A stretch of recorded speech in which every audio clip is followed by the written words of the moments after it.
guys, nandito tayo ngayon sa Orange Box. Magpa-interior detail tayo ng ating kotse. Kasi may tumulong sa loob ng kotse guys. So nandito tayo ngayon para magpa-interior. So kasi guys, kung titingnan mo yung tulon, ayan, tumutulong siya dito. Yan, pag umuulan, tumutulo dyan. Kaya papa-interior natin yan. Pati trace natin kung saan tumutulo.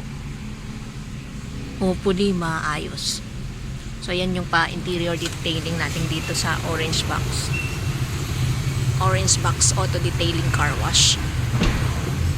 So, yun. Interior detailing kung gagawin natin guys. Titingnan natin kung matitrace dyan. And, siguro ako na matitrace yan guys.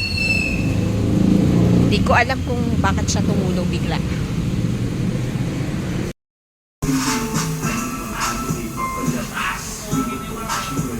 Ito yan guys, oh, yung luma, oh. Dumi yan. Yan. Tapos, sinisimulan na ni Kuyang i-detail o linisin yung pinakabubong.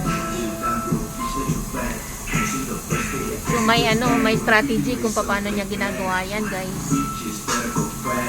Hindi basta-basta kasi naghihimol-mol pagka hindi tama yung pagkagawa. Yan. Naghihimol-mol yung niya.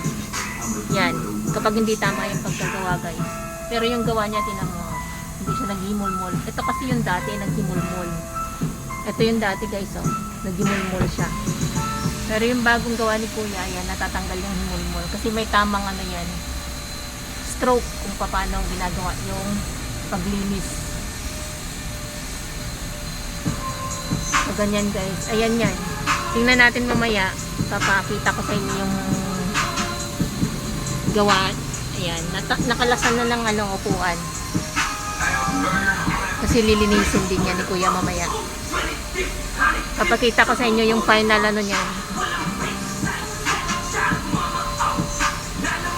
Final output ng detailing, interior detailing guys.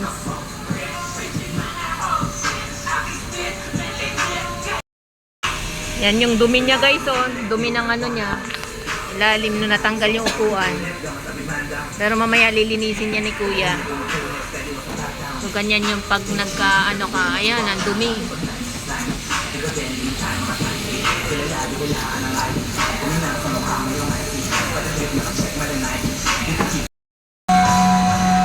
Ayan guys, dito yung tumutulo. Sinilant na. Nakasilant na yung Ito yung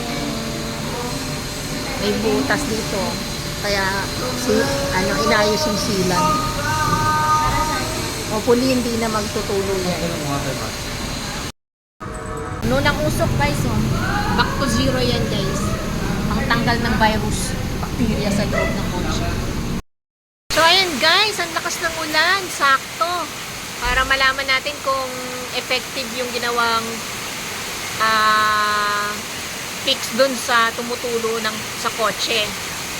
Diba nagpa-interior detailing tayo para makita yung tulo dun sa kotse. Yan, sa sobrang lakas ng ulan, malalaman natin kung effective siya. Dapat wala akong makitang tulo dun sa loob ng kotse. So ayan guys, sa sobrang lakas nga ng ulan na yon kahapon, at nandito tayo ngayon para i-check yung tumutulo. Wala na guys. So effective yung ginawa ng interior detailing ng Orange Box. So wala siyang tulo guys, ayan. So malinis yung sahig. Hindi siya basa. Yan, walang basa guys. Yan. Malinis.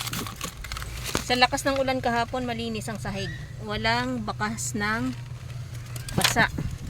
So, effective nga guys ang paglagay nila o pagkaayos nila dito sa kotse ng tumutulo. So, na-detect nila. Kaya, ayan na guys. Orange Box. Shout out sa Orange Box. Medyo meron lang hindi tamang pagbalik ng Ito lang guys yung sumabit. Yan. Kasi kinalas yan guys para linisin yung ilalim. At ayan na. Medyo sumabit lang ng konti. Babalik natin yan guys para maayos nila. Yan. So yan lang. So far, sa lahat ng ginawa nila, malinis naman guys. Pati mga dashboard at saka yung aircon malakas na kasi nag back to zero tayo. So yan guys. Sa mga gustong magpa interior detailing, yan yung update guys. Thank you so much guys. Kailangan linisin ang ating mga sasakyan.